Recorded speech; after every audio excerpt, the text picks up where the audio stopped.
अस्सलाम वालेकुम, मैं हूं लियाकत राजपर। आज एक अहम डेवलपमेंट के साथ आपसे शेयर करेंगे।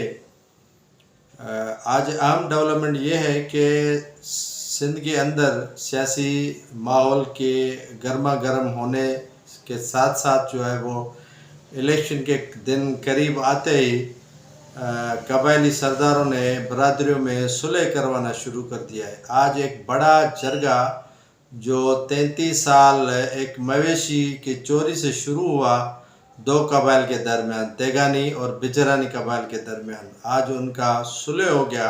एक बड़ी डेवलपमेंट है। आज शिकारपुर के सरदार मीर आबिद खान जतोई और उनके भाई डॉक्टर इब्राहिम जतोई के सरपंची में आज ये फैसला हुआ, जिसमें तेगानी और बिजरानी कबाइल के हमायती ने शिरकत की।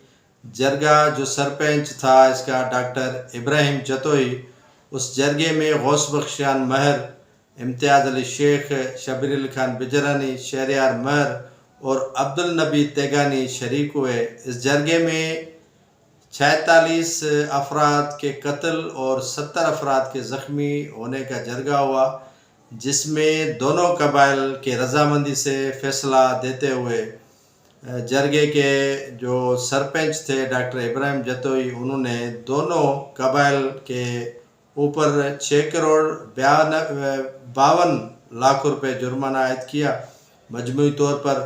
इसमें जो है वो फ़ी कत्ल का 10 लाख मुकर्रर किया गया। राहगीर के कत्ल के जो है वो 15 लाख मुकर्रर किया गया, जबकि 2 राहगीर कत्ल हुए तो उनका 46 लाख रुपए जो है वो जुर्माना आयद किया गया। जबकि बिजरानी कबीले के एक मोअज़्ज़िज़ के कत्ल के 20 लाख रुपए तेगानी कबाइल के दरमियान किए गए। नाज़रीन, ये भी आपको बताता चलूँ कि 4 मरतबा इन दोनों कबाइल के दरमियान सुलह होने की कोशिश की गई, ताहम ये सुलह न हो सका, जिसके बाद जो है वो दोनों कबाइल के दरमियान दोबारा झगड़े शुरू हो गए।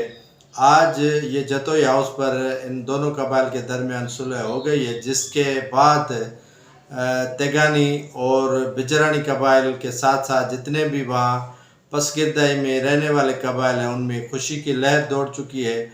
और ये उम्मीद करते हैं वहाँ के कबायली सरदारों से कि जितने कबायली तकरार दूसरे कबाइल के दरमियान भी हैं, तो उनका भी जो है वो खैर असलूबी के साथ सुलह करवाने में किरदार अदा करेंगे।